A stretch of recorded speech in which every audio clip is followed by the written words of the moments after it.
Well, good morning, everybody. Just a nice quiet morning. Everybody's in bed yet. Got my cup of coffee here, and thought I'd come down on the bench a little bit and start on the next project. And if you notice, what we're going to be working on this time is an Adcom model GTP-400, and it's a preamp tuner. And actually, I have one of these upstairs on my main system in the living room, and it's driving a GFA, what is it, a 535, the 60 watt per channel dual power supply amplifier. One of my favorite pieces of equipment from the 80s. I mean, some like the bigger amplifiers and things, when you take them apart, they're kind of like a work of art inside. They're very well built. For a short while in college, I worked in a high-end audio store as a bench tech to make some side money, and Adcom was one of their flagship audio products. They sold a lot of different things, Onkyo and Kenwood and Pioneer and things, but the Adcom was really what they considered their flagship. And they had the Thorns turntables and all the good stuff. I know his main, in the main listening room for the high-end listening room, they always had a couple of these systems set up, with the bigger, GFA 555 amplifiers, and they got not too exotic, because we were a smaller city, but where I grew up, but. They had the Altec Lansing 510 speakers, which was a really awesome set of speakers. They had the walnut finish, and they had the dual 10-inch carbon fiber woven woofers and the titanium tweeters and so forth. They were like a tower speaker.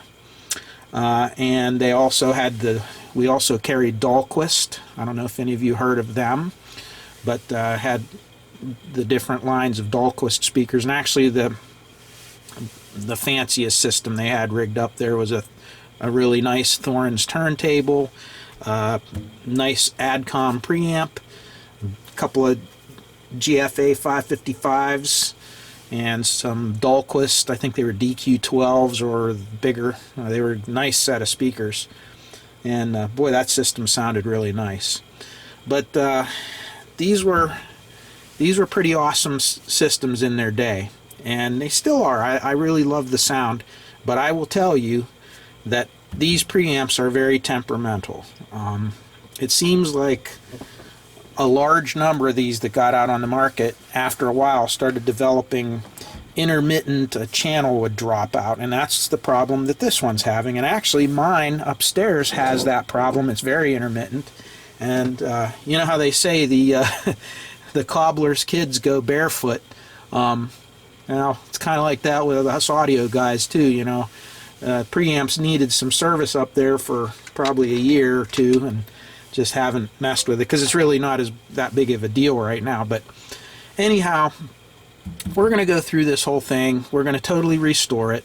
Apparently, this does have the channel dropout problem, and it can be several different things. Again, a little background on Adcom. They made fantastic audio equipment. They spared no expense on their designs. In my opinion, they're really solid equipment. But back, again, like I say often, the technology at the time, the 1980s and 90s were not very good times for manufacturers of electronic components, especially some of the capacitors that are out there and some of the semiconductors that were made at the time. They just had high failure rates. And Adcom was no exception to that. They fell victim to it. A lot of their really high-end amplifiers and things had serious problems when we took them apart later down the road, 5-10 years later, where the capacitors would very seriously leak and it would corrode the insides of the amp and all kind of problems.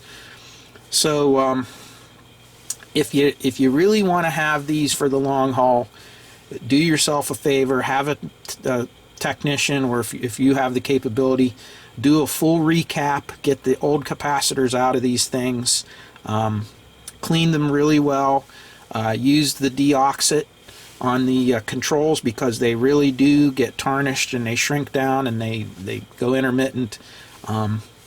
Do the maintenance on it, and these will last a really long time. They're really good products. The sound is great. They're very flat response amps. They have, the amplifiers have very high current capabilities, really good. And these are not bad either. These are, this was considered their maybe middle of the road, lower end, middle of the road preamp, and even for what it was, they really perform well. So let's check this thing out and see what it does, and then maybe open it up and look inside. So I got the cover off, and we have the thing turned on, and currently I'm just feeding a 1 kilohertz signal into the CD jack, and then I'm coming out and going into the oscilloscope and just monitoring the outputs. The report is this thing supposedly, after it's been on a while, will lose a channel intermittently. Now, part of me thinks that it has to do with the selector knobs. These go bad. If you look the way they're designed, they're not too great, but we may have to disassemble them and clean them and everything. But for right now, everything's working fine. I haven't tested the tuner or anything like that.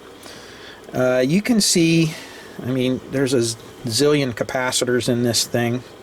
And of course they use the glue of shame on the capacitors. Just for instance, these power supply capacitors, if you look down here, you can kind of see the glue right there. That stuff, I know they put it down to make it more sturdy so that so you wouldn't get broken traces, but in the same token, they did as much bad as they did good with that, because that glue is somewhat corrosive to the circuit boards. I've seen that glue actually corrode the terminals, the leads right off of the capacitors and the surrounding components. If some of the glue spills out onto some of the resistors and diodes, it'll eat the leads of those. Not very good stuff.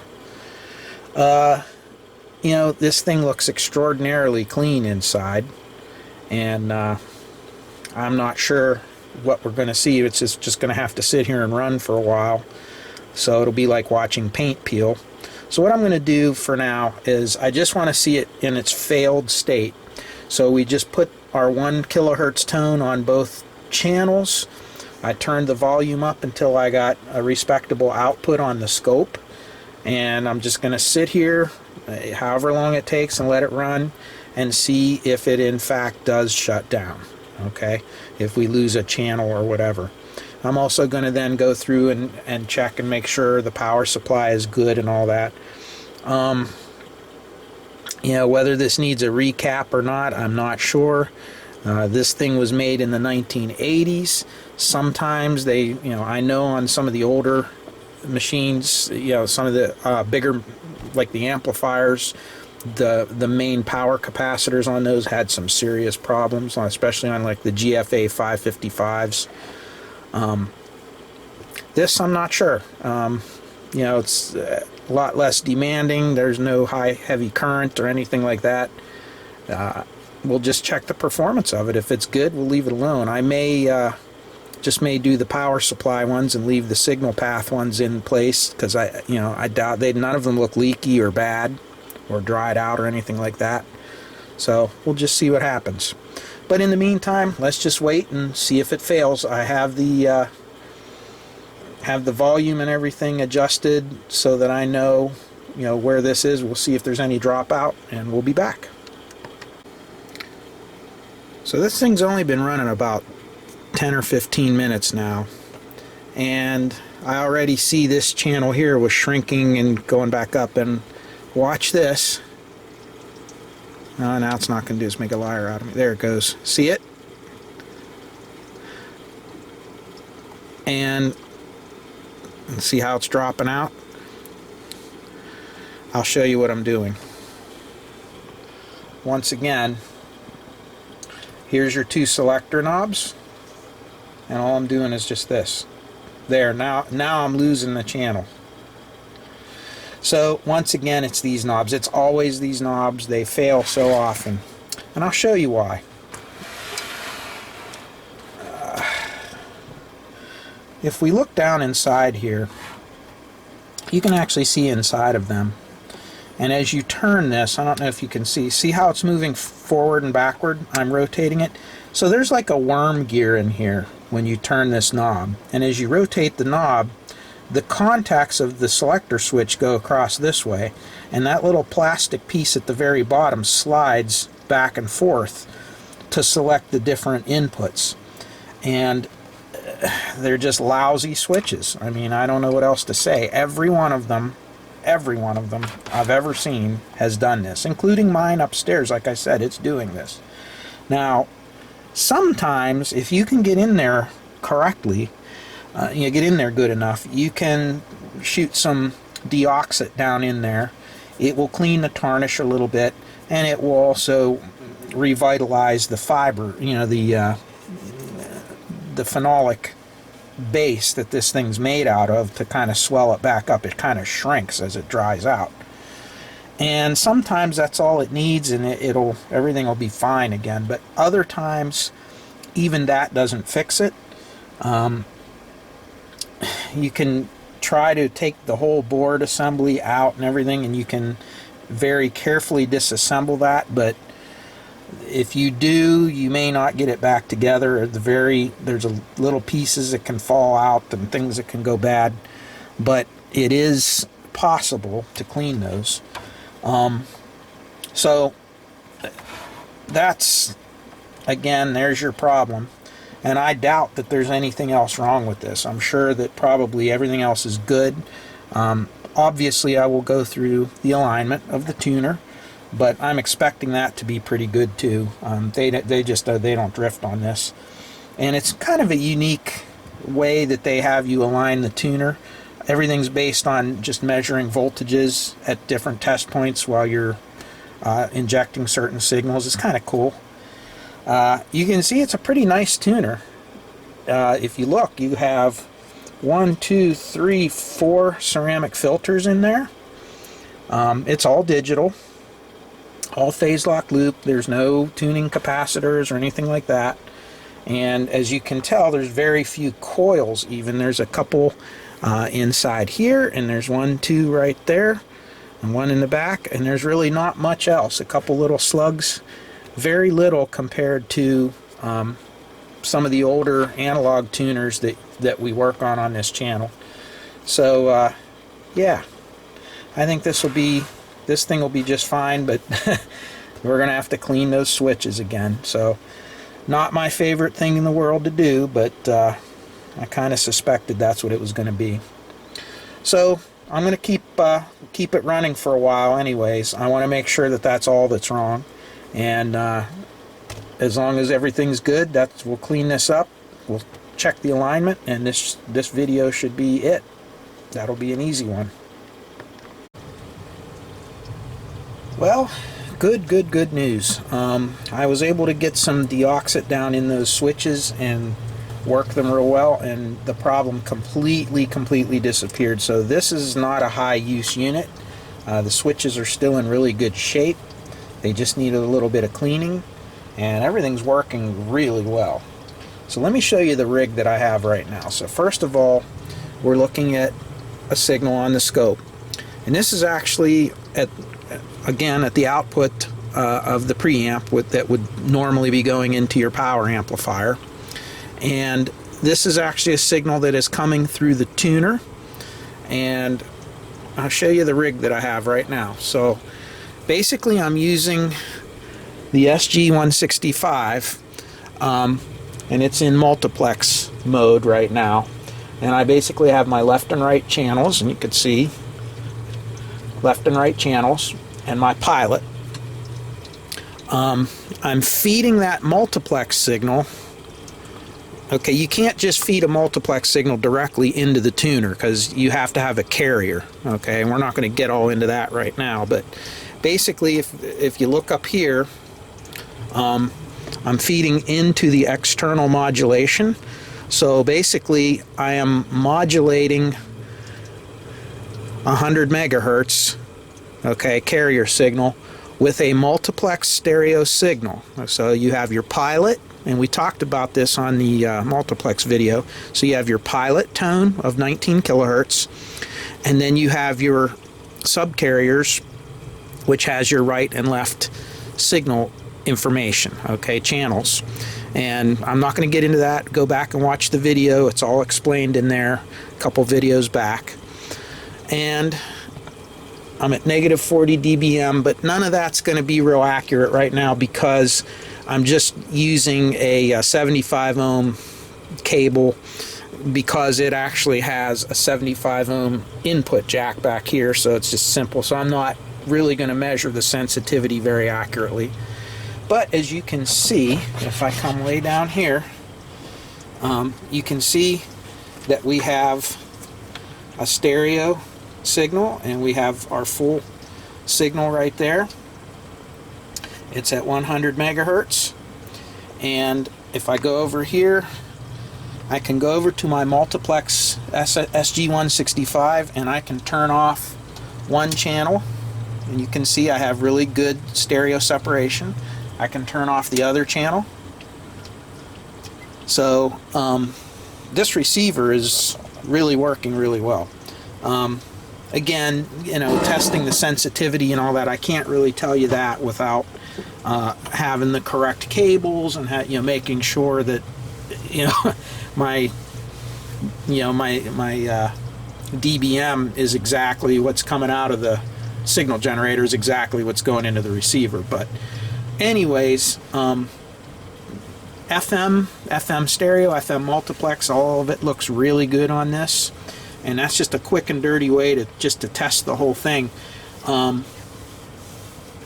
Again, that, you know, that's,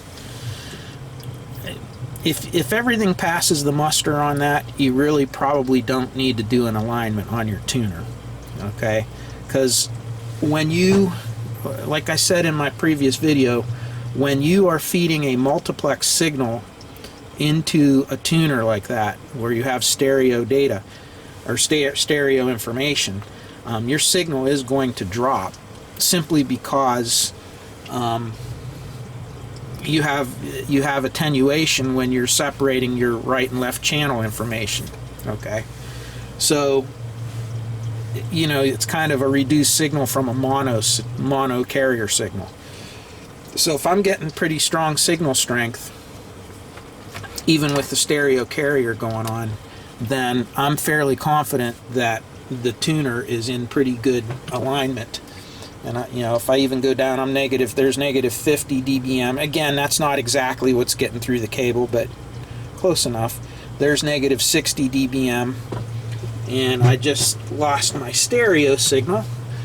I go back up to 50, and my stereo comes back at negative 50 dBm. So it's all good. And there you have it. So this was a pretty short video. I don't even know if I'll post this one because it's you know, so very little to do on this thing. It works so well. So maybe what I'll do for this video is I'm going to connect this up to the Soundcraftsmen, and I'm going to connect it up to my Klipsch speakers. And it's funny because I get a mixed bag of comments. You know, in one hand I get one group that says, why even bother doing a sound demo, because the microphone completely corrupts that. And I completely agree with that. I mean, no matter how good or how bad it sounds, you really don't have, you know, you really don't know on your end. Once it goes through all that YouTube processing, and once it gets digitized on a computer, and no matter how good your microphone is, it's never going to be perfect. But I have other people that say, hey, do your best job of recording. We just want to get an idea of what it sounds like. And I get that too. You know, it's kind of cool to hear the thing play after you go along on the video and follow along. So, you know what? Maybe I'll do like I did on the ICO ST70 video, and I'll set up my you know, my blue microphone, which is pretty accurate. Does a pretty good recording for what it is, and set this up on my basement system on the big Klipsch speakers, and just, I don't know, let's put some music on and see what it sounds like. Alright, here it is set up and playing, and it sounds really good. I've been listening to it for a while with jazz and classical. I started out listening on, let me turn this down a little bit. I started listening on the, you know, with some rock and roll and stuff like that, and I'll tell you what, that Pioneer rig that I had here just destroys it with rock. I mean, that's just my personal opinion with my ears. But man, when you talk about jazz and classical, this is quite a nice setup. You know, for not a professional listener setup, of course, but because it's my basement and it's kind of my monkeying around with set, and the kids play their Nintendo through it and everything. But here's the speakers, the Klipsch, and I'll give you a little, I'll show you a printout on those. But let's listen to it. I apologize in advance for the terrible mess. We're in the basement and the kids' play area, but if you'll forgive me for that, I'll show you how it's set up.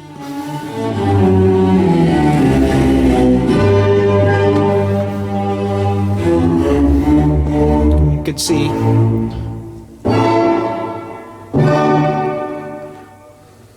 And there you have it.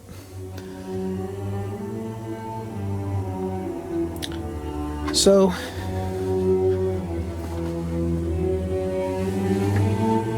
little bit of ode to joy there, huh? Anyways, so here's what we're gonna do. I did record a couple of clips of jazz, some jazz stuff from the music library, of course, and I'm making you all dizzy moving around with the camera. But here's the specs on the speakers that I'm using. Set of reference R28Fs. And they're not bad. I mean, I don't know. They get the job done. I like them. So, there they are. Let me play a clip for you that I recorded, and I recorded it using the blue mic right there. It actually does, for a USB mic, it does a surprisingly good job. I'm was a little bit surprised that it turned out as good as it did, but heaven only knows what you guys are going to hear, you know, once it gets processed through YouTube. So don't expect this to sound like it really does in real life.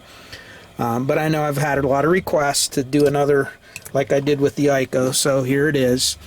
Enjoy it, and I think that's going to be the end of this video. I'm just going to do the sound demo and let you see for yourself. Alright guys, have a great day. It's been fun again. Thanks.